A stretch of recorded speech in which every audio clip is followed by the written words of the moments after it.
راہ ازدی میں دعا گو ہوں کہ اللہ میری زبان پر ایسے کلمات جاری کر دے جو میرے لیے بھی اور آپ کے لیے بھی نفع کا سبب ہوں، جس سے ہمارے اعتقادات کو نفع پہنچے، ہمارے اعمال کو نور ملے اور ہمارے باطن کو قرار اور تسکین کے اجالے نصیب ہوں۔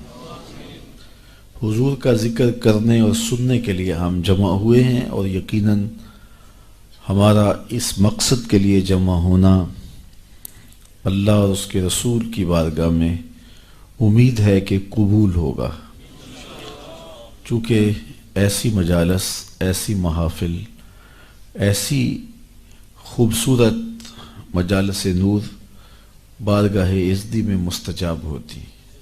میں آپ کو ایک مجلس میں پہلے لیے چلتا ہوں جس کو منعقد ہونے کے لیے مسجد نبوی کا صحن میسر آیا،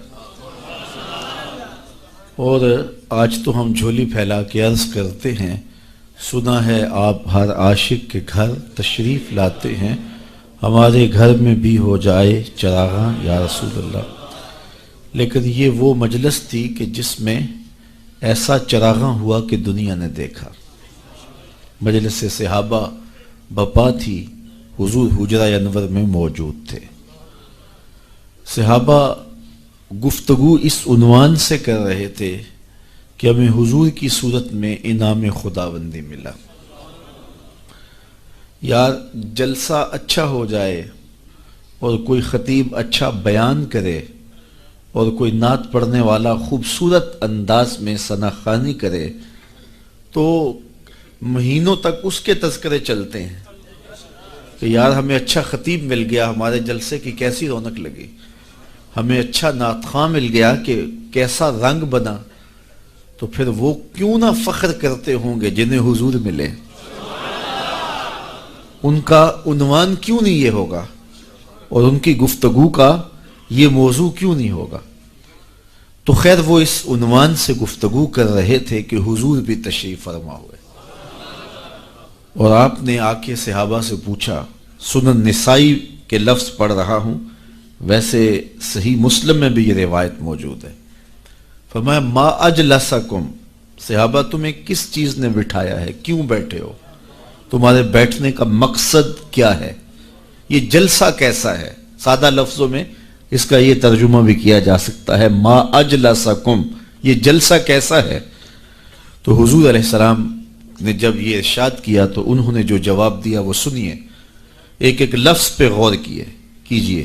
انہوں نے کہا جلسنا نذکر اللہ ونحمدہ علی ما ہدانا لدینہ ومن علینا بکا۔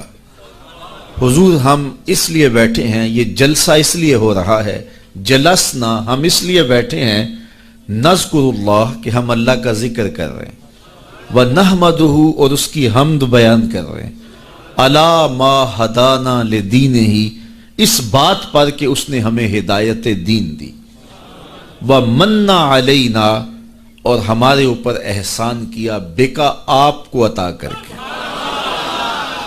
آپ مل گئے اس لیے ہم اس نعمت پر اور آپ کی وجہ سے دین ملا، اس نعمت پر رب کا شکرانہ ادا کرنے کے لیے بیٹھے۔ اگر حضرت حسان بن ثابت رضی اللہ تعالی عنہ کی الگ سے بولی سننا چاہو تو ان کے لفظوں کی ترتیب یہ ہے، منا علینا ربنا اذ بعث فینا محمدا صلی اللہ علیہ وسلم، ہمارے رب نے ہمارے اوپر احسان کیا کہ ہمیں محمد عربی عطا کر دیا۔ شاید اسی کا ترجمہ کسی نے کیا، فضل رب العلا اور کیا چاہیے، مل گئے مصطفیٰ اور کیا چاہیے۔ تو کہا ہم اس لیے بیٹھے، ہمارا جلسہ اس لیے ہے، جلسنا نذکر اللہ ونحمدہ علی ما ہدانا لدینہ ومن علینا بکا، آپ کی صورت میں ہمارے اوپر جو انعام ہوا اور ہدایت دین ملی، اس پر رب کا شکریہ ادا کرنے کے لیے یہ مجلس بپا کی ہوئے۔ یہ صحابہ نے جواباً عرض کیا، بات تو سادہ سی تھی، کوئی آپ سے پوچھے کیوں بیٹھے ہو تو آپ کہیں گے محفل میلاد میں بات ختم ہو جائے گی۔ حضور نے صحابہ سے پوچھا قسم دے سکتے ہو اسی لیے بیٹھے ہو؟ تو بظاہر تو محلے قسم لگ نہیں رہا تھا، تو انہیں حیرت تو ہوئی ہوگی، لیکن انہوں نے برجستہ عرض کی حضور ہم حلف اٹھاتے ہیں کہ ہم اسی لیے بیٹھے ہیں. حضور نے باقاعدہ ان سے قسم لی اور انہوں نے باقاعدہ قسم دی. انہوں نے کہا جی ہم حلف دیتے, حضور نے فرمایا دو پھر. تو انہوں نے باقاعدہ قسم دی. حضور نے قسم جب ان سے لے لی تو ظاہر سب کے چہروں پہ حیرت و استعجاب کی کیفیت تو تھی کہ یہ موقع بظاہر قسم کا تو نہیں ہے.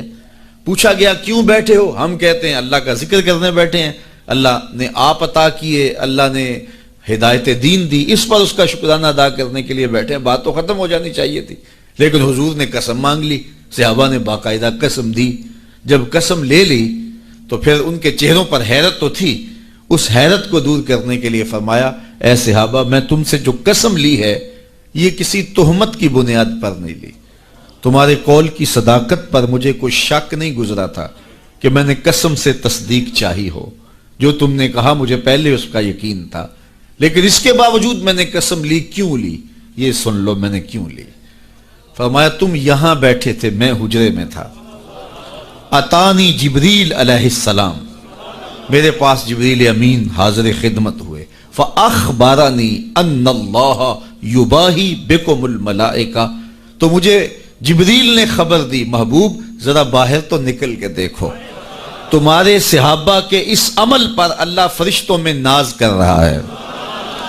اب صحابہ کا عمل کون سا تھا جس پہ رب بھی ناز کر رہا ہے؟ ملائے اعلیٰ میں ناز فرما رہا ہے فرشتوں میں کہ دیکھو میں نے نعمت دی تھی, کیسے شکر گزار نکلے کہ اب تک اس کا شکریہ ادا کر رہے ہیں. تو کہا تمہارے عمل پر اللہ فرشتوں میں ناز فرما رہا ہے.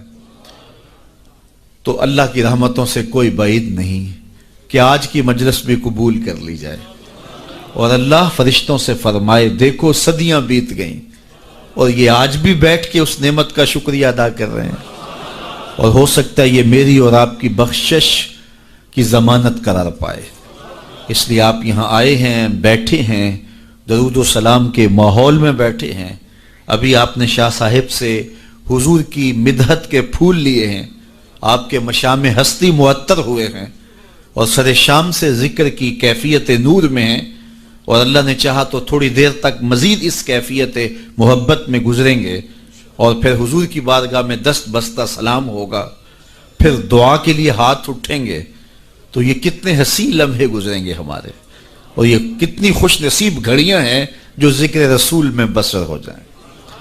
تو خوش نصیبی ہے میری اور آپ کی کہ آج ہم محفل میلاد میں بیٹھے اور حضور کی صورت میں اللہ نے جو اس پر شکریہ ادا کرنے کے لیے بیٹھے.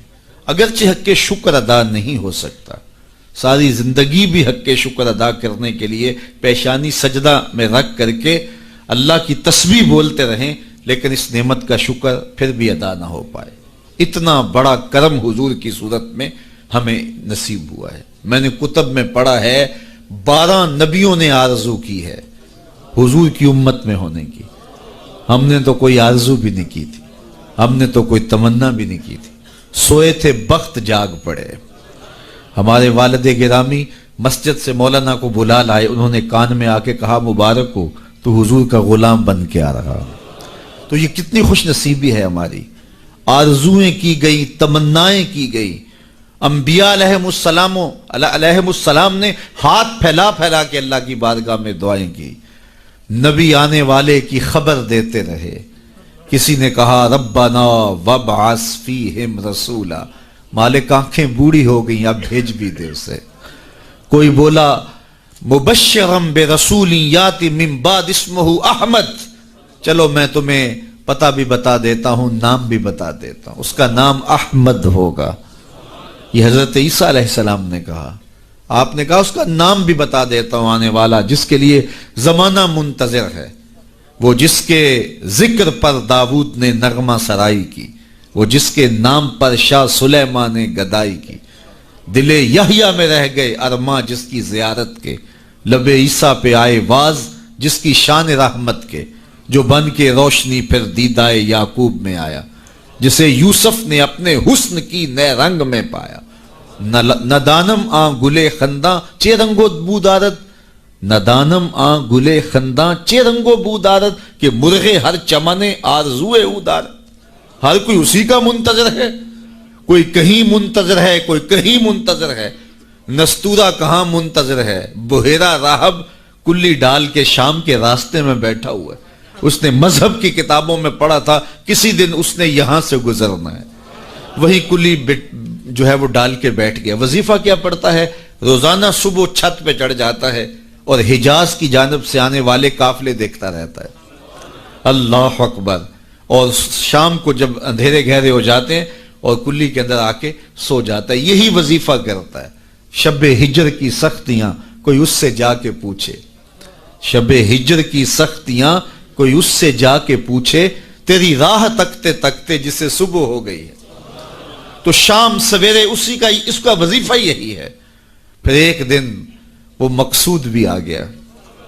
اللہ اکبر۔ اس نے پہچانا کیسے کہ اس قافلے میں وہ ہیں۔ مشکات اٹھائیے اور کتب حدیث اٹھائیے، تاریخ کی کتب اٹھائیے، سیر کی کتب اٹھائیے۔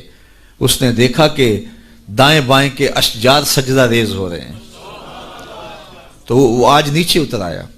تو اس کے جو ماننے والے تھے ان کو بڑی حیرت ہوئی، یہ تو شام سے پہلے نیچے نہیں اترتے، آج وظیفہ جلدی پورا کیسے ہو گیا؟ تو انہوں نے کہا جناب، کہا جلدی آج کھانا تیار کرو، یہ جو لشکر آ رہا ہے، یہ جو قافلہ آ رہا ہے، اس قافلے کی ہم نے دعوت کرنی ہے۔ اللہ اکبر۔ کھانا پکنے لگ گیا، اتنے میں قافلہ بھی آ پہنچا۔ تو قافلے والوں کو کہا گیا آج دوپہر کا کھانا آپ کا ہمارے پاس ہوگا۔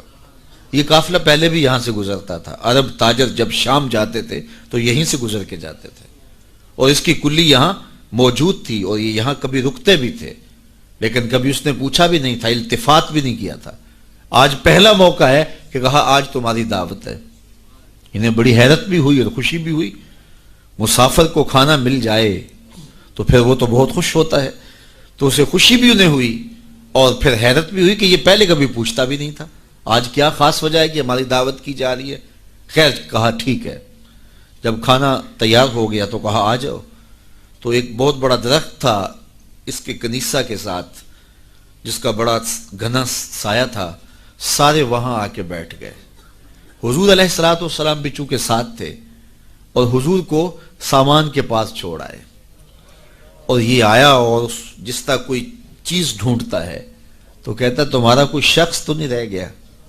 کہا نہیں، سارے آ گئے ہیں۔ کہا نہیں کوئی؟ کہا ہاں، ایک نوجوان ہے، نوعمر ہے، اس کو ہم اپنے سامان کے پاس چھوڑ کے آئے ہیں۔ اللہ اکبر۔ میرے والد گرامی یہاں ایک جملہ کہا کرتے تھے، مجھے یاد آ گیا، فرمایا کرتے تھے کہ اس نے کہا کیسی بارات ہے جو دولہے کو چھوڑ آئی ہے؟ تمہیں کون پوچھتا تھا؟ تم پہلے بھی تو گزرتے تھے، کبھی ہم نے پوچھا تھا؟ یہ ایسی بارات ہے جو دولہے کو چھوڑ آئی ہے، تمہیں کون پوچھے گا؟ تو حضور علیہ السلام کو جب لے کر کے آئے تو ظاہر ہے جتنا بھی درخت کا سایہ تھا اس میں لوگ براجمان تھے، بیٹھے ہوئے تھے، تو حضور آ کے دھوپ میں بیٹھ گئے، تو درخت نے الٹ کے سایہ حضور پہ کر دیا۔ اللہ، بادل بھی سایہ کرتے تھے، درخت بھی سایہ کرتے تھے۔ تو پھر اس نے حضور کا ہاتھ پکڑ کے کہا ھذا سید العالمین، ھذا سید المرسلین۔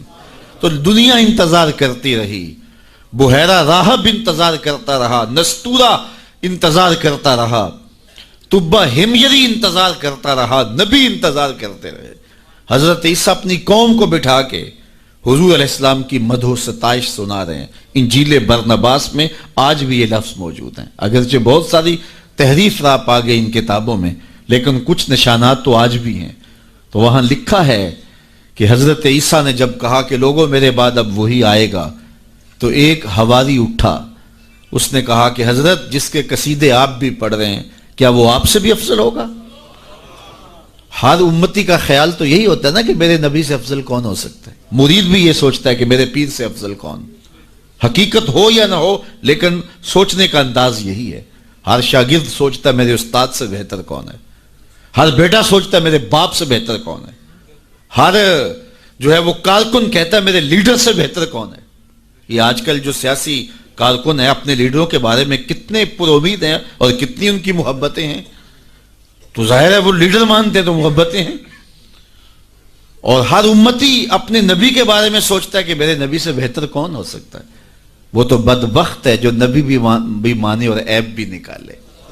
محبوباں تے نکتہ چینی، جڑا کرن تو باز نہیں آوندا، اصل منافق جانی اس نو او جھوٹے پیار جتاوندا۔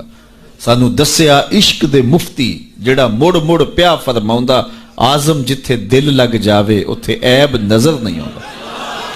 ہو بھی تو نظر نہیں آتا، ہو بھی تو نظر نہیں آتا، اور جہاں ہو ہی نہ، جہاں عیب ہو ہی نہ، وہ کمال حسن حضور ہے کہ گمان نقص جہاں ہے۔ نقص تو بڑی دور کی بات ہے، اعلیٰ حضرت بولے یہاں نقص کا گمان ہی نہیں ہے۔ خلقت مبرأ من کل عیب، حضرت حسان رضی اللہ تعالیٰ عنہ بولے ہر عیب سے پاک تخلیق کیے گئے ہیں۔ اللہ اکبر، خلقت مبرأ من کل عیب کأنک قد خلقت کما تشاء، کوئی عیب رکھا ہی نہیں گیا۔ میں کہتا ہوں محبوب میں عیب ہو بھی تو دکھائی نہیں دیتا، اور جہاں ہو ہی نہ۔ رومی علیہ رحمہ، جن کو اقبال نے بھی اپنا مرشد مانا ہے، تمثیل کے انداز میں بات کرنے کا فن رکھتے ہیں۔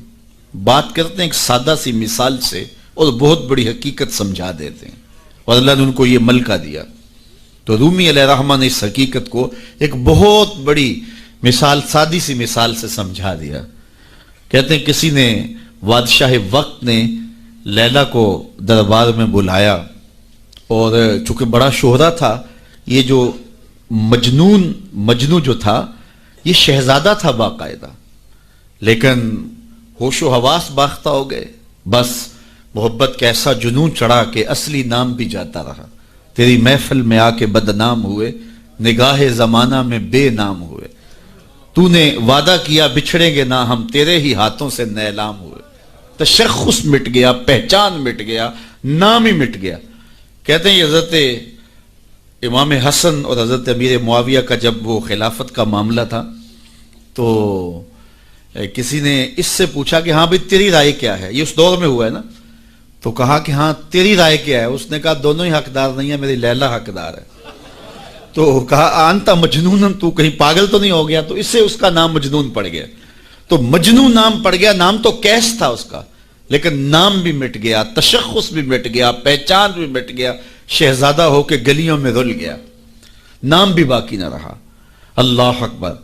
تو خیر بڑی دہائی تھی، تو خلیفہ وقت نے دربار میں لیلا کو بلا لیا کہ تیرے حسن میں کون سا جادو ہے کہ تو نے ایک شہزادے کو حواس باختہ کر دیا، اس کو اپنی ہوش بھی نہیں رہی ہے، مجھے تو تیرے میں کوئی خوبی نظر نہیں آ رہی۔ گفت لیلا را خلیفہ کاں توئی، کس تو مجنو شد پریشان و غوی، از دیگر خوباں تو افزون ایستی، باقی عورتوں سے تو کوئی انوکھی تو ہے نہیں، تیرے سے زیادہ حسین تو میری لونڈیاں ہیں۔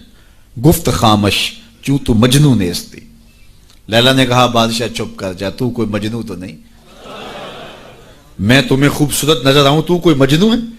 دیدائے مجنو اگر بودے تو را، از دو عالم بے خطر بودے تو را، تیری آنکھ مجنو والی ہوتی پھر تو مجھے دیکھتا، تو ہوش دارو لیک مجنو بے خودست، در طریق عشق بیداری بدست، تو ہوش والا ہے اور مجنو ہوش کو چھٹی دے کے آیا، اور اس کوچے میں جو ہوش کی پونجی لے کر آئے اسے سودا نہیں ملتا۔ اللہ اکبر، یہاں ہوش گوا کے آنا پڑتا ہے، اس لیے تجھے میں کیسے خوبصورت دکھائی دوں؟ تو رومی سے نتیجہ نکالتے ہیں اگر لیلا کو دیکھنا ہو تو مجنو کی آنکھ چاہیے، اور اگر مصطفیٰ کو دیکھنا ہو تو ابو بکر کی آنکھ چاہیے، پھر جلوے انہی کے نظر آئیں گے۔ اور اقبال نے تو 2 قدم آگے جو ہے وہ بات کر دی۔ اقبال کہتا ہے مانائے حرفم کنی تحقیق اگر، بنگری با دیدائے صدیق اگر، قوت قلب و جگر گردد نبی، از خدا محبوب تر گردد نبی۔ اللہ اکبر، اقبال نے کتنی کمال کی بات کر دی۔ کہا کہ اگر میں تحقیقی بات کروں، معنی حرفم، اللہ اکبر، میں اگر اپنے معنی حرف کی تحقیق اور جستجو کے دائرے میں آ کے بات کروں اور پھر صدیق اکبر کی آنکھ سے دیکھوں، تو میں جدھر دیکھوں جلوے محبوب کے دکھائی دیں۔ اور اگلی بات کر دی، اور اس کی مجھے تشریح کرنی پڑے گی اگر جو ہے وہ اس کا میں ترجمہ کروں، از خدا محبوب تر گردد نبی۔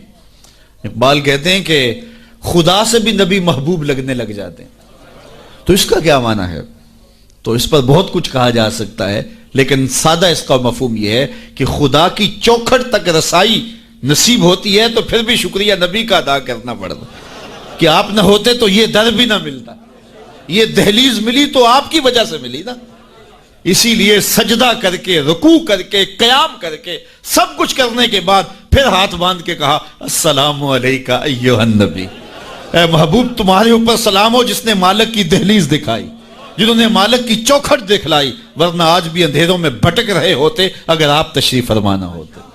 نہ خرد کی روشنی تھی، نہ نظر کی، نہ جنوں کی آگ ہی تھی، تیری راہبری سے پہلے یہ جہاں جہاں نہیں۔ تو زندگی کا حسن ملتا کیسے؟ ہمیں خدا تک آشنائی ملی ہے حضور کے صدقے سے۔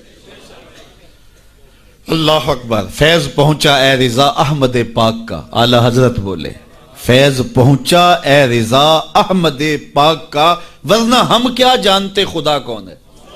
پہچان ہوتی، انسان کی نظر تو دیکھ کے مانتی ہے نا، دیکھ کے، چھو کے، پکڑ کے، سن کے، اور ایسی ذات کو مان لیا جو دیکھی بھی نہیں جا سکتی، جس کو سنا بھی نہیں گیا، جس کو چکھا بھی نہیں جا سکتا، جس کو چھوا بھی نہیں جا سکتا، اچھا جس کو سوچا بھی نہیں جا سکتا۔ تو دل میں تو آتا ہے سمجھ میں نہیں آتا، میں جان گیا بس تیری پہچان یہی۔ ایک ایسی ذات پر کہ جو فہم و ادراک کی حدود سے بھی بڑا ہو، عقل و خرد سے بھی بالا ہو، سمجھ سے بھی اونچی ہو، اور کوئی مثل بھی نہ دی جا سکے، مثال بھی نہ دی جا سکے۔ کوئی مثل ہو تو مثال دیں، لیسا کمثلہ ہی شیء، اس کی مثل تو کوئی چیز ہی نہیں ہے، تو کیسے مثال دیں؟ تو پھر سمجھیں کیسے؟ سمجھ سے بھی بڑا ہے، بلکہ علم کلام کے لوگوں نے کہا جو چیز سمجھ میں آ جائے اس کی بھی نفی کر دو وہ خدا نہیں ہو سکتا۔ سمجھ سے بھی بڑا ہے، پھر مان کیسے لیں؟ اللہ اکبر، انسان کی تو عادت ہے کہ وہ دیکھ کے مانتا ہے۔ قوم موسیٰ نے کہا نا لَن نُؤْمِنَ لَكَ حَتَّى نَرَى اللَّهَ جَهْرًا، ہم دیکھیں گے تو مانیں گے، دیکھیں گے تو نہیں مانیں گے۔ تو انسان کی عادت، اقبال نے بھی کہا خو گرے پیکرے محسوس تھی انسان کی نظر، بن دیکھے خدا کو پھر کوئی مانتا کیوں کر۔ انسان کی نظر محسوسات کی عادی ہے، دیکھتا ہے تو پھر مانتا ہے۔ اور میں اور آپ تو 1400 صدیوں کے فاصلے پہ نا، اور کتنے گناہگار بھی ہیں، لیکن رمضان کا مہینہ ہوتا ہے، کڑکتی گرمی ہوتی ہے، شدت کی پیاس، زبان کانٹا، ہونٹ خشک اور حلق بھی خشک، ٹھنڈا پانی دستیاب، دروازہ بند، کوئی دیکھنے والا نہیں ہے، لیکن وضو بھی احتیاط سے کرتے ہیں، کوئی حلق سے نیچے قطرہ ٹپک نہ جائے، کیوں میرا اللہ دیکھ رہا ہے۔ ایسی ذات پر اتنا پختہ یقین، اور اتنی صدیوں کے فاصلے پہ کھڑے ہیں پھر بھی اتنا پختہ یقین۔ یہ پختہ یقین ملا کیسے؟ محمد عربی کی چوکھٹ سے ملا ہے۔ اگر وہ نہ ہوتے تو کیسے اس ذات کو ہم مان لیتے؟ ہم وہاں تک پہنچتے کیسے؟ اللہ کے محبوب علیہ السلام ایک دن مدینے سے گزر رہے تھے، تو ایک شخص جس کا نام تھا سوا، تو وہ گھوڑا لیے جا رہا تھا، حضور کو پسند آ گیا، اس سے کہا کہ یہ بیچتے ہو؟ اس نے کہا بیچتا ہوں۔ کتنے کا؟ اتنے کا۔ کہا کہ رکو میں اس کی قیمت لے کے آیا اور تمہیں دیتا ہوں۔ گھوڑا چونکہ پسند آ گیا تھا حضور کو، تو آقا قیمت لینے گئے تو کسی نے اس کو رکے ہوئے دیکھا تو پوچھا یہاں کیوں کھڑے ہو؟ اس نے کہا مسلمانوں کے نبی سے اس گھوڑے کا سودا ہو گیا ہے تو وہ قیمت لینے گئے ہیں۔ اس نے کہا مجھے زیادہ پیسوں سے دے دو، تو اس نے کہا میں تو یار سودا کر چکا ہوں۔ اس نے کہا کہ کوئی گواہ تھا؟ کہا نہیں۔ کہا مکر جانا۔ اس کو پیسوں کی لالچ آ گئی، اس نے کہا ٹھیک ہے حضور، اتنے میں قیمت لے کے پہنچ گئے۔ تو اس نے کہا میں نے تو آپ سے سودا کوئی نہیں کیا۔ حضور نے کہا ابھی تو سودا ہوا ہے۔ وہ کہنے لگا میں نے سودا کوئی نہیں کیا۔ لوگ بھی اکٹھے ہونے لگے، ہجوم بن گیا۔ اب حضور کہے میں نے گھوڑا خریدا ہے، وہ کہے میں نے بیچا نہیں۔ اب جب لوگوں کا ہجوم بنا تو لوگوں کے ہجوم کا بھی ایک پریشر ہوتا ہے، تو اس نے کہا کہ اگر بات لوگوں پہ چلی گئی تو صادق بھی یہ ہیں، امین بھی یہ ہیں، تو لوگ تو انہیں سچا کہیں گے۔ اس نے کہا اچھا آپ مجھے یہ بتائیں کہ جب دو آدمیوں کے مابین یوں نزاع بن جائے تو اس میں تصفیہ کی صورت کیا ہوتی ہے آپ کی شریعت میں؟ تو حضور نے فرمایا میری شریعت تو کہتی ہے کہ جو مدعی ہے وہ گواہ لائے، والیمین علی من انکر، جو انکار کرتا ہے وہ قسم دے دے۔ اس نے کہا پھر ٹھیک ہے، آپ کا دعویٰ ہے کہ آپ نے گھوڑا خریدا ہے تو پھر آپ گواہ دیں، اور اگر آپ کے پاس گواہ نہیں ہے تو پھر میں قسم دے دیتا ہوں۔ جھوٹ اس نے پہلے بول لیا تھا، قسم دینا اس کے لیے مشکل نہیں تھا، اس کو یہ بھی پتا تھا گواہ کوئی نہیں۔ تو اس نے کہا جناب آپ گواہ لے آئیں، آپ گواہ پیش کر دیں تو میں گھوڑا دے دیتا ہوں جس قیمت پہ آپ بتا رہے ہیں، اور اگر آپ کے پاس گواہ نہیں ہے تو پھر میں قسم دے دیتا ہوں۔ اب بھری بزم تھی، لوگوں کا ہجوم تھا، اور اس نے ایک ایسی بات کی قبل اس سے کہ کچھ دیر گزرتی حضرت حذیفہ رضی اللہ تعالی عنہ، حذیفہ بن یمان الانصاری رضی اللہ تعالی عنہ آگے بڑھے اور کہا کہ گواہی مانگتا ہے؟ اس نے کہا جی میں گواہی مانگتا ہوں۔ تو کہا میں گواہی دیتا ہوں، جتنے میں حضور نے بتایا اتنے میں سودا ہوا ہے اور حضور نے گھوڑا خریدا ہے۔ اس نے کہا جی ٹھیک ہے، مجھے پیسے مل گئے اور ٹھیک ہے، میرا مطالبہ پورا ہو گیا، گواہی چاہیے تھی، درکار تھی گواہی مل گئی۔ تو اس نے گھوڑا دے دیا اور قیمت اس نے لے لی۔ قیمت اس نے اپنی مرضی کی گھوڑے کے مطابق ہی لی تھی، وہ تو زیادہ پیسوں کے لالچ میں مکرا تھا۔ تو خیر اس کو راستہ نکلنے کا مل گیا، تو اس نے کہا جی ٹھیک ہے جی، گھوڑا اس نے حضور کو دے دیا اور قیمت اس نے خود لے لی۔ تو حضور علیہ السلام جب چلنے لگے، لوگ ہٹنے لگے، تو حضور نے حضرت حذیفہ رضی اللہ تعالیٰ عنہ کو اشارے سے قریب کیا اور کہا کہ تم نے گواہی دی، تم تو موقع پہ موجود ہی نہیں تھے، تو تم نے گواہی کیسے دی؟ تو حضرت حذیفہ رضی اللہ تعالیٰ عنہ نے کہا حضور گھوڑا کیا ہے، آپ کے کہنے پہ تو ہم نے رب کی گواہی دے دی، ہم نے رب کو دیکھا تھا، آپ نے کہا نہ ہے تو ہم نے مان لیا، تو یہ گھوڑا کیا ہوتا ہے؟ تو حضور نے آپ حضرت حذیفہ کا ہاتھ پکڑ کے فضا میں بلند کیا اور لوگوں کو کہا جانے والوں رک جاؤ۔ لوگ ٹھہر گئے، کہا کسی عدالت کو کچہری میں گواہ کی ضرورت ہو تو میری شریعت 2 گواہ مانگتی ہے، لیکن جہاں میرا خزیمہ ہوگا، ہاں حذیفہ نہیں، خزیمہ بن ثابت انصاری رضی اللہ عنہ، جہاں میرا خزیمہ ہوگا وہاں ایک ہی گواہی 2 کے قائم مقام ہوگا۔ فیض پہنچا اے رضا احمد پاک کا، ورنہ ہم کیا جانتے خدا کون ہے۔ میں اگر خدا سے ملنا چاہوں تو مجھے بتاؤ نہ کہ میں کدھر جاؤں، شرق کو جاؤں، غرب کو جاؤں، شمال کو جاؤں، جنوب کو جاؤں، نیچے سوراخ کروں، اوپر سیڑھی لگاؤں، کدھر جاؤں؟ میں آپ سے ملنا چاہتا ہوں تو میں شرق کی جانب سفر کروں گا، آپ مجھ سے ملنا چاہتے ہیں تو غرب کی جانب دوڑیں گے، لیکن میں خدا سے ملنا چاہتا ہوں، وہ تو جہتوں سے پاک ہے، وہ تو سمتوں سے پاک ہے، تو اس کو ملنا چاہوں تو بتاؤ کدھر جاؤں؟ اللہ اکبر۔ آئیے ذرا قرآن کا اسلوب دیکھیے، وَإِذَا سَأَلَكَ عِبَادِي أَنِّي فَإِنِّي قَرِيبٌ۔ حبیب میرے بندے تیرے پاس آ کے میرا پوچھتے ہیں، بندے میرے ہیں، مجھے ڈھونڈتے ڈھونڈتے تیرے پاس آ گئے اور تیرے پاس آ کے پھر میرا پوچھنے لگے۔ فَإِنِّي قَرِيبٌ، ان آنے والوں کو بتلا دیجئے کہ میں دور نہیں ہوں، نیڑے ہی ہوں۔ فا تاقیبیہ کے بعد علماء تفسیر نے لکھا کہ کل مقدر ہے، یہاں کل ماننا پڑے گا، فَإِنِّي قَرِيبٌ اے فَقُلْ إِنِّي قَرِيبٌ، ان کو کہہ دیجئے کہ وہ دور نہیں، آگے ہو تو مل جائے گا۔ یہ ہے ترجمہ کل کے مقدر ماننے سے، لیکن صوفیہ فرماتے ہیں کل کو مقدر ماننے کی ضرورت ہی کیا ہے، بات ہی سیدھی ہے۔ حبیب میرے بندے مجھے ڈھونڈتے ڈھونڈتے تیرے تک آ گئے، تو محبوب جب تیرے تک آ گئے میں پھر بھی دور ہوں۔ میرے بندے جب مجھے ڈھونڈتے ڈھونڈتے تیرے تک جو آ گئے ہیں تو محبوب تیرے تک آگے ہیں تو میرے تک آگے، یہ تیرے پاس آ کے پھر میرا پوچھ رہے ہیں۔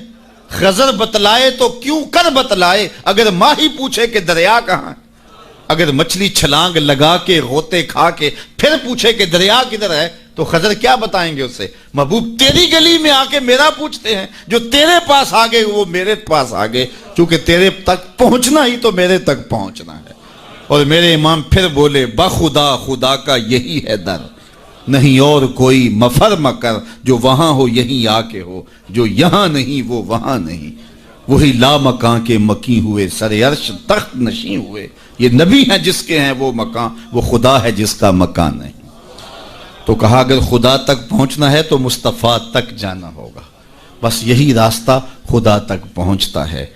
اللہ اکبر۔ تو حضرت عیسیٰ علیہ السلام نے فرمایا لوگوں میں جا رہا ہوں اور میرے بعد اب وہی آئے گا جس کا نام احمد ہوگا۔ تو ایک حواری اٹھ کے کھڑا ہو گیا اور کہنے لگا کہ حضرت جس کے قصیدے آپ بھی پڑھ رہے ہیں کیا وہ آپ سے بھی افضل ہوگا؟ تو سنو حضرت عیسیٰ نے کیا جواب دیا، آپ کے سینے میں ٹھنڈ پڑ جائے گی۔ ویسے تھوڑی سی تقریر میں اور کروں گا لیکن میں یہی بھی چھوڑ دوں تو آپ ناراض نہیں ہوں گے، اس لیے کہ بات اتنی ہے کہ پورا سال آپ پر نشہ طاری رہے گا۔ اللہ اکبر۔ کہا حضرت جس کے قصیدے آپ بھی پڑھ رہے ہیں کیا آپ سے بھی افضل ہوگا؟ تو سنو حضرت عیسیٰ نے کیا جواب دیا، انجیل برنباس میں آج بھی یہ لفظ موجود ہیں۔ تو حضرت عیسیٰ علیہ السلام نے کہا افضل ہونے کی بات کرتے ہو، وہ تو اتنی عظمتوں کا حامل ہے، اگر اس کے نالین کے تسمے کھولنے کی سعادت ابن مریم کو مل جائے تو یہ بھی مقدر کی بات ہے، یہ بھی بخت کی بات ہے کہ ان کے نالین کے تسمے کھولنے کی سعادت مل جائے۔ تو دنیا منتظر رہی، زمانہ انتظار کرتا رہا۔ تو لوگ کہاں کہاں منتظر رہے، ہم نے کوئی انتظار نہیں کیا۔ آنکھ کھلی تھی تو مسجد کے سپیکروں سے آواز آ رہی تھی مصطفیٰ جان رحمت پہ لاکھوں سلام۔ ہم اذان جب ہم نے آنکھ کھولی تو صدائیں مل رہی تھی کہ نبی جی اللہ اللہ اللہ ہو۔ تو ہم کتنے خوش نصیب ہیں، کتنے بخت والے ہیں کہ ہمیں آغوش مادر میں حضور کا نام مل گیا، کوئی انتظار ہی نہیں کرا۔ اقبال کتنے فخر سے کہا کرتے تھے نام تو از پدر آموختم، حضور آپ کا نام میں نے اپنے باپ سے سنا تھا، آپ کا نام میں نے اپنے باپ سے سنا تھا، آپ کے درود کی لوری اپنی ماں سے سنی تھی، اپنی بہن سے حضور کا پیار سنا۔ تو یہ ہمیں میسر آیا، خوش نصیب ہیں ہم لوگ کہ ہمیں یہ دور ملا۔ ہاں ایک ہمیں افسوس ہوتا ہے کہ کبھی حضور کے دور میں ہوتے، وہ لمحے میسر آتے، لیکن میرے آقا جانتے تھے میرے امتی بعد میں تڑپیں گے۔ حضور نے جو ہے وہ ہمیں آنے والوں کو تسلی دیتے ہوئے اتنی خوبصورت بات کی۔ ایک دن صحابہ بیٹھے تھے، فرمایا طوبی لمن رآنی وآمن بی وطوبی سبع مرات من لم یرانی وآمن بی۔ فرمایا صحابہ تمہیں مبارک ہو، تم نے مجھے دیکھا اور میرے اوپر ایمان لائے، اور فرمایا انہیں 7 مبارکیں ہوں جنہوں نے نہیں دیکھا ہوگا پھر بھی ایمان لائیں گے۔ نفس ایمان کی حضور نے 7 مبارکیں دی ہیں، طوبی لمن رآنی وآمن بی وطوبی سبع مرات من لم یرانی وآمن بی۔ تو کہا انہیں 7 مبارکیں ہوں جنہوں نے دیکھا بھی نہیں پھر بھی نام پہ تڑپ رہے ہوں گے۔ اللہ اکبر، نام سن کے جان مارنے کے لیے تیار ہوں گے۔ حضور کا نام آتا ہے آنکھوں میں آنسو آ جاتے ہیں، دل تڑپتا ہے، کیا کیفیات باطن ہوتی ہیں۔ تو یار یہ کوئی چھوٹی دولت ہے، حضور کا نام سن کے یہ کیفیت نصیب ہو جائے، یہ ان کے پیار کی علامت ہے۔ پیار ہوتا ہے تو آنکھوں میں آنسو آتے ہیں، اور جہاں آنسو ہوتے ہیں وہاں رحمتیں ہوتی ہیں۔ علامہ رومی فرماتے ہیں جہاں پانی چلتا ہے وہاں سبزہ اگتا ہے، اور جہاں آنسو بہتے ہیں وہاں رحمت اترتی ہے۔ تو یہ ان کے پیار کے آنسو ہے، یہ ان کی محبت کے آنسو ہے۔ بلکہ امام غزالی نے غالباً لکھا ہے کہ حضور کے پیار میں، اللہ کی خشیت میں جو آنسو آئیں تو ان کو صاف نہ کرو بلکہ ان کو رخساروں پہ مل لیا کرو۔ یہ تو خوش نصیب آنسو ہیں جو حضور کی یاد میں بہے ہیں، جو حضور علیہ السلام کے ذکر میں بہے ہیں۔ تو یہ میری اور آپ کی خوش بختی، اور اگر وہ نہ آتے تو ہم آج بھی اندھیروں میں ہوتے، ظلمتوں میں ٹھوکریں کھا رہے ہوتے اگر حضور تشریف نہ لاتے۔ خدا شناسی تو بڑی دور کی بات ہے، ہم خود شناس بھی نہ ہوتے اگر حضور نہ آتے۔ ہمیں اپنے آپ سے آگہی نہ ملتی، اپنی ذات سے شناسائی نہ ملتی اگر حضور نہ آتے۔ ورنہ دیکھیے کہ آج کتنے لوگ عقل و بینش، فہم و ادراک میں کتنے آگے ہیں، لیکن کیا انہیں حضور کا در نہیں ملا تو کیا وہ آج آشنائی رب سے اور آشنائی ذات سے مالا مال ہیں؟ کتنے لوگ ہیں پی ایچ ڈی ڈاکٹر ہیں لیکن بتوں کے آگے ہاتھ جوڑے اپنی حاجتیں ان کے سامنے پیش کر رہے ہیں۔ ان کی عقل و فہم، ان کی عقل و بینش، ان کی ڈگریاں انہیں نہیں بتا رہی کہ اپنے بدن پہ بیٹھی مکھی بھی نہ اڑا سکیں، میری ضروریات کے کفیل کیسے ہو سکتے ہیں، لیکن آگے کھڑے ہوئے ہیں۔ اللہ اکبر۔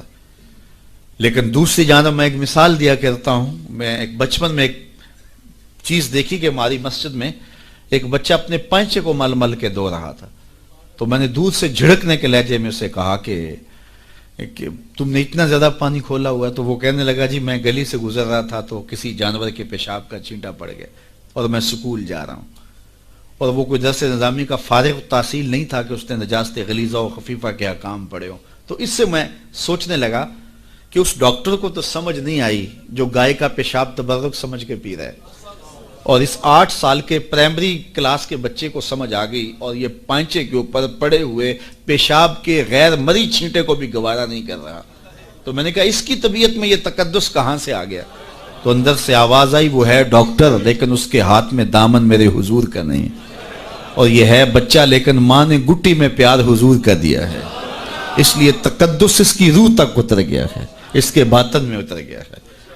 تو یہ ان کے صدقے سے ہمیں زندگی کا نور نصیب ہوا ہے، ورنہ آج بھی ہم اندھیرے اور ظلمت میں ہوتے، اور آج بھی ہم کسی بت کے آگے ہاتھ جوڑے کھڑے ہوتے اگر ان کا در نہ ملتا، ان کی چوکھٹ نہ ملتی اور ان کی دہلیز میسر نہ آتی۔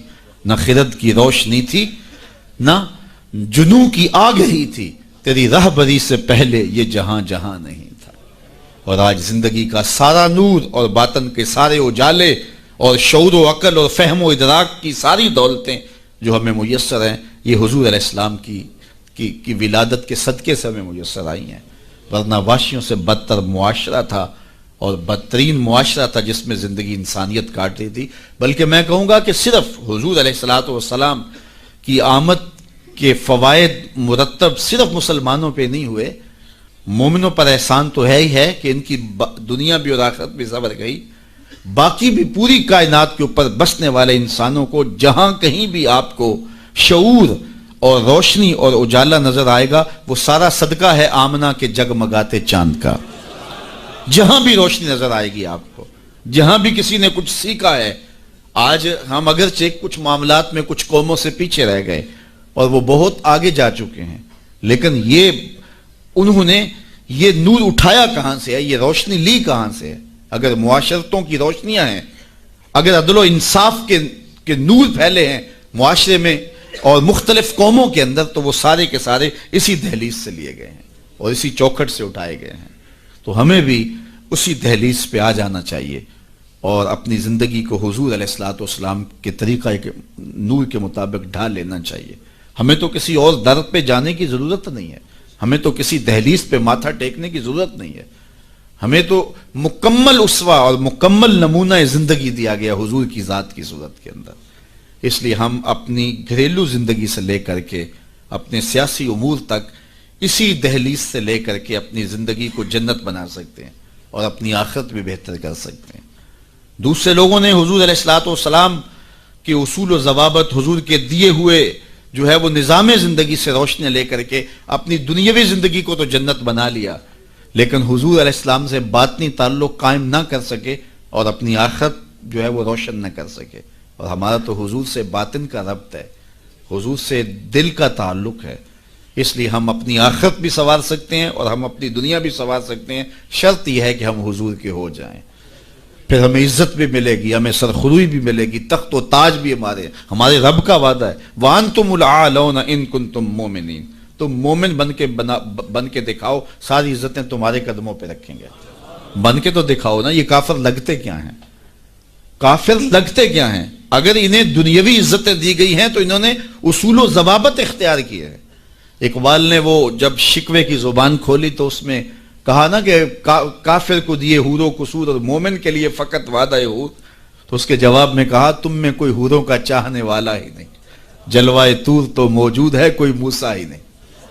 کوئی ہو تو صحیح اور کوئی مانگنے والا تو ہو، تو اس کو ہم کیوں نہیں دیتے؟ ہم تو مائل بکرم ہیں، کوئی سائل ہی نہیں، راہ دکھلائیں کسے راہ رو منزل ہی نہیں، جلوائے طور تو موجود ہے کوئی موسیٰ ہی نہیں۔ تو وہ آج بھی وہ انوار برسنے کے لیے جو ہے وہ آمادہ ہیں، لیکن اس دہلیز پہ آ جائیں۔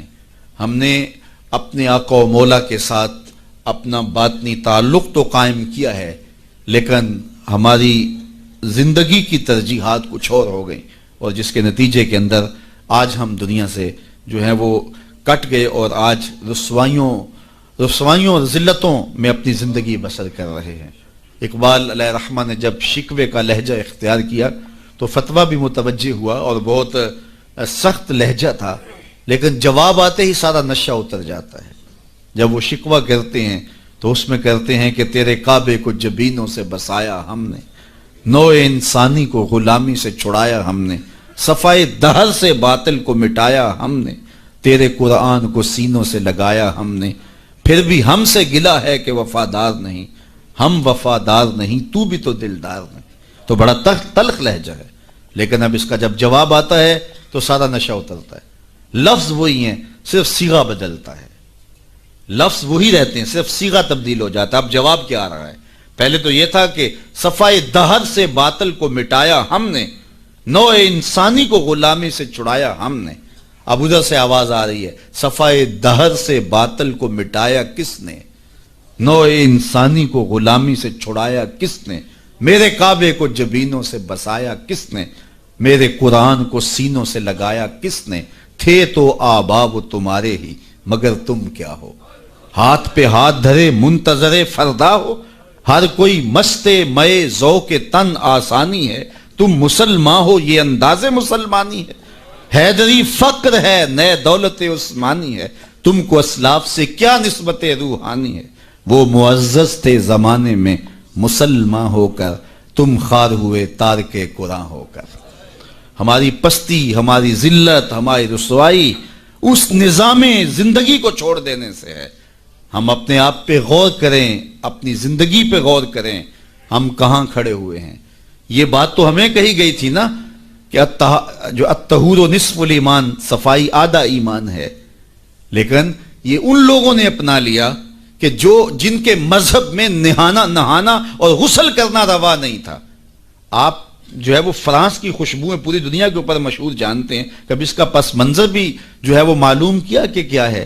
کیونکہ یہ غسل نہیں کرتے تھے اور بدن سے اتنی بدبوئیں اٹھتی تھی کہ ان پر جو ہے خوشبو اس پر غالب کرنے کے لیے طرح طرح کی خوشبوئیں یہاں آئیں، تاکہ جو ہے وہ بدبو سے لوگ ناک پہ جو لوگ ملنے آتے وہ ناک پہ ہاتھ رکھ لیتے۔ ان کے بادشاہوں کے جسموں سے بدبو آیا کرتی تھی، ان کے ہاں نہانا نہیں تھا۔ یہ تو مسلمانوں نے آ کے سکھایا، اور جب اندلس انہوں نے فتح کیا تو اس وقت جو وہاں واشروم انہوں نے بنائے تھے مسلمان، سب سے پہلے انہوں نے غالب آ کے ان کو توڑا اور پھر اسی روش میں چلے گئے۔ پھر آہستہ آہستہ انہوں نے سوچا کہ یار دیکھو تو صحیح، اور آج صفائی پسند وہ ہو گئے، آج گلیاں ان کی صاف ہیں، آج بازار ان کے صاف ہیں، آج ملک انہوں نے ایسے بنا کے رکھے ہیں جیسے ایک سگڑ بی بی اپنا گھر سنوار کے رکھتی ہے، اور ہمارے گلی کے اندر ہم کچرا پھینک کے گھر چلے جاتے ہیں۔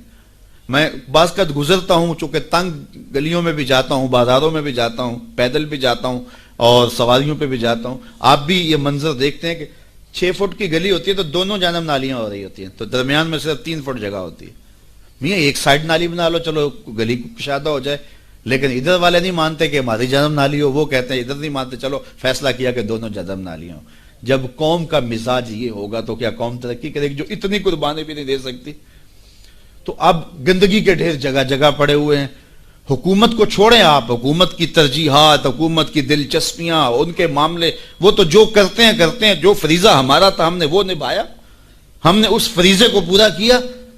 تو ہم اپنے رویوں پہ غور کریں، ہمارے آقا نے ہمیں کتنا ستھرا دین دیا تھا، کتنا پیارا دین دیا تھا۔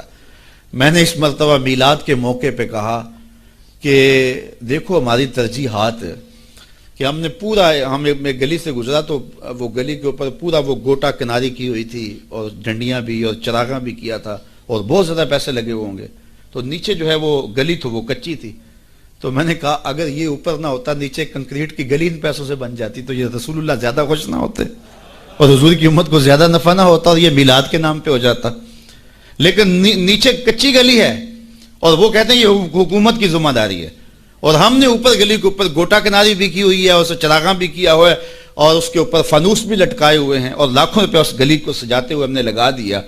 لیکن اگر ہم پکی کر لیتے گلی تو وہ زیادہ اچھا نہ تھا کہ وہ ہمیشہ کے لیے جو ہے وہ ایک مسئلہ ختم ہو جاتا، لیکن وہ نہیں کریں گے، یہ کریں گے ہم نے اپنی ترجیحات اپنی مرضی سے مقرر کی ہوئی ہیں۔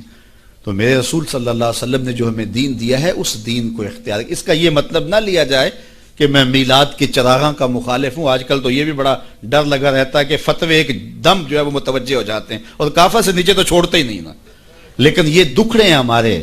میں کہتا ہوں گلیاں سجاتے ہو دل ویران نہ رہے، میں کہتا ہوں چراغاں کرتے ہو مکانوں کی چھتوں پہ کرو، میں اس کا انکار نہیں کرتا، لیکن دل کی گلیوں میں اندھیرا نہ رہے۔ اور تم جھنڈیاں لگاتے ہو حضور کے نام کی، ایک ایک پرت پہ، دل کے ایک ایک پرت پہ نام محمد کی جھنڈی بھی لگاؤ۔ اور میں نے الحمدللہ جگہ جگہ میلاد کے موسم میں اس مرتبہ توجہ دلائی کہ آپ اس طرح کریں کہ اپنے محلے کے اندر فہرست بنائیں، اپنی گلی کے اندر فہرست بنائیں۔ اللہ تعالیٰ نے یہ نظام رکھا ہوا ہے۔ غربت کے زمانے کے اندر بھی ایسا ہوتا ہے کہ ایک گلی کے اندر 20 یا 25 گھر ہیں تو 1-2 گھر والوں کو اللہ تعالیٰ نے مال و دولت سے فرازہ جو ہے وہ مالا مال کیا ہوتا ہے، باقی جو ہے وہ پوری گلی کے لوگ غریب ہو سکتے ہیں، لیکن کوئی ایک آدھ آدمی اللہ تعالیٰ وہاں بھی رکھا ہوتا ہے۔ ایک پورا گاؤں ہے، دیہات ہے، اور بڑا غریب دیہات ہے، لیکن وہاں بھی کچھ 5 10 15 ذمہ دار ہوتے ہیں یا کچھ لوگ مالی طور پہ مستحکم ہوتے ہیں. یہ اللہ تعالیٰ نے نظام رکھا ہے. وہ جو 5 10 لوگ ایک بستی میں امیر ہیں، ایک گلی کے اندر 15 یا 20 گھر ہیں تو سارے غربا کے گھر ہیں، تو 2-3 گھر جو ہیں اللہ تعالیٰ نے ان کو نوازا ہوا ہے، تو وہ 2-3 گھر یا اس گاؤں کے اندر جو ہے وہ 10-12 لوگ وہ سوچیں کہ ہمیں سرخاب کے پر لگے ہیں کہ ہمیں دولت زیادہ دی گئی ہے. عقل و فہم کی وجہ سے بھی دولت زیادہ نہیں ہوتی. میاں صاحب فرماتے ہیں بے وقوفاں دے نوکر ویکھے دانش مند سیانے. ایسا بھی ہوتا ہے، یہ اللہ کی تقسیم ہے، وہ جس کو عطا کر دے. تو اب جس کو دولت زیادہ دی گئی ہے وہ سوچے کہ مجھے کیوں زیادہ دی گئی ہے. علماء نے کہا کہ جس کو کوئی زیادہ فراوانی دی گئی ہے اس کا جو ہے وہ مثال کے طور پہ وہ کہتے ہیں کہ جو گائے ہے اور بھینس ہے اس کا دودھ اس کے بچے کی ضرورت سے زیادہ ہوتا ہے تو باقیوں کے لیے بھی حلال قرار دیا گیا کہ وہ نفع پہنچائے. جس کو مال اس کی ضرورت سے زیادہ دیا گیا ہے تو وہ اس مال کے ذریعے اپنے کم از کم رشتہ داروں میں اور اپنے محلے میں اپنی گلی میں کم از کم دیکھے. اور میلاد کے موسم کے اندر وہ غور کرے کہ میری گلی میں 15 گھر ہیں، اس میں کوئی غریب ہے تو آج میلاد کے دن ایسا نہ ہو کہ آج بھی وہ غربت میں دن گزارے. اگر اس کو آپ 1 مہینے کا راشن دے دیتے ہیں اور ساتھ لکھ کے چٹ اس کے اندر ڈال دیتے ہیں میلاد مبارک، اور درود پڑھتا رہے گا اور حضور علیہ الصلوۃ والسلام کا صدقہ کھاتا رہے گا تو کتنا اچھا ہو.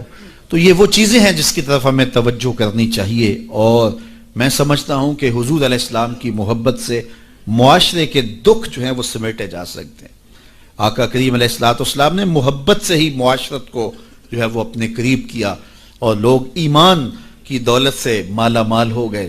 وہ ایک بچہ آیا نا اپنی ماں کے لیے لباس لینے کے لیے، اور پہلے وہ گیا اپنے چچا کے پاس، اس کی ماں بیوہ تھی اور اس کا لباس پھٹ گیا تھا، اور وہ اپنے چچا کے پاس گیا تو اس نے دتکار دیا. اللہ اکبر. فذالک الذی یدعو الیتیم، یدعو الیتیم، یہ قرآن نے بتایا ہے کہ یہ وہ بد نصیب لوگ ہیں جو یتیموں کو دھکے دیا کرتے ہیں. تو وہ ماں نے اس کو روکا تھا، بیٹا نہ جانا، تاریخ خیرب پڑھیں. ماں نے کہا تھا بیٹا نہ جانا، لیکن اس نے کہا کہ تیرے بدن کے اوپر جو لباس ہے وہ بھی پھٹ گیا اور جگہ جگہ سے جسم جھلک رہا ہے، تو میں اپنے چچا سے آپ کے لیے لباس لے کے آتا ہوں. پھر جو رویہ اس نے اختیار کیا تو واپس روتا ہوا آ رہا تھا، تو کسی نے راستے نے پوچھا کہ کیا ماجرا ہوا. اس نے کہا چچا کے پاس گیا تھا ماں کے لیے لباس لینے، اس نے رلا کے بھیج دیا. اللہ اکبر. تو اس نے کہا کہ جا سین حرم میں محمد نام کا ایک شخص بیٹھا ہوا ہے، اگر تو اپنا دکھڑا اس کے سامنے پیش کرے تو وہ امید ہے تمہیں رد نہیں کریں گے، لیکن سن لے ان کا دین کوئی اور ہے. اللہ اکبر. اپنے ماں کے پاس آیا تو ماں کو کہا کہ چچا نے رلا کے بھیج دیا، لیکن آپ کی حالت مجھ سے دیکھی نہیں جا رہی. بچہ ابھی شعور کی منزلوں میں قدم رکھ رہا تھا، پہلے بہت چھوٹا تھا، اب اس کے اندر ایک جذبات تھے بچے کے اندر. تو ماں نے کہا کہ بیٹا نہیں، ان کے پاس نہیں جانا، سنا ہے کہ وہ جو ان سے ملے دین دھرم چھین لیتے ہیں اس کا. اللہ اکبر. تو حضور علیہ الصلوۃ والسلام کے پاس جانے سے ماں روکنے لگی، لیکن بچے نے کہا کہ امی میں پکا رہوں گا، بتوں کا وفادار رہوں گا، تم اس ٹینشن کو، اس پریشانی کو چھوڑ دو. اور حضور کی خدمت میں حاضر ہوا. حضور صحن حرم میں چادر اوڑے بیٹھے ہوئے تھے اور جا کے کہنے لگا میں پہلے بات آپ سے کر لیتا ہوں، آپ کا دین میں نے قبول نہیں کرنا. حضور مسکرا کے بولے بیٹا بتاؤ کس لیے آئے ہو؟ کہا میری ماں بے لباس ہے، میں آپ سے لباس لینے آیا. حضور نے چادر رحمت اتار کے اس کے کندھوں پہ ڈالی. اللہ اکبر. وہ واپس آ گیا اور ماں پر حضور کی چادر اڑائی. اللہ اکبر. اور ماں نے کہا کہ بیٹے اس نے اپنا دین تو نہیں تجھے دیا؟ کہا نہ، میں نے پہلے کہہ دیا تھا تیرے دین نہیں مانوں گا. ماں کہنے لگی پتر اس کا دین ماننا چاہیے، یہ جس نے رحمت کی چادر ہمارے سر پہ تان دی. اللہ اکبر. تیری تک کے ادامہ میں مرید ہو گئے. اس بوڑھی عورت کا قصہ بھی آپ نہیں بھول سکتے جو گھر کا سامان باندھ کے اپنے دروازے پہ بیٹھی ہوئی تھی، اور اس نے سنا تھا مکے میں ایک جادوگر آیا ہے جسے ملتا ہے اس کا دین چھین لیتا ہے. اس نے سوچا ساری زندگی لات منات حبل عزا ان کے ساتھ وفا کی ہے، یعوق اور نصر کے قصیدے پڑھے ہیں، تو اب آخری زندگی میں کیا میں ود اور سوا کو چھوڑ دوں گی، میں یعوس اور نصر کو چھوڑ دوں گی، میں لات اور منات کو چھوڑ دوں گی. کہا کہ کہیں ایسا نہ ہو کہ کہیں اس سے ملاقات ہو جائے اور وہ دین ہی میرا چھین لے، مجھے شہر چھوڑ دینا چاہیے. گھر کے تھڑے کے اوپر سامان باندھ کے بیٹھی ہے. حضور بھی گزرے اس نے دیکھا تو کہا بھتیجے یہ سامان میرے سر پہ رکھ دے. حضور نے سامان اٹھایا, دیکھا تو بوجھل تھا, وزنی تھا, اور بڑھیا کو دیکھا تو کمزور تھی.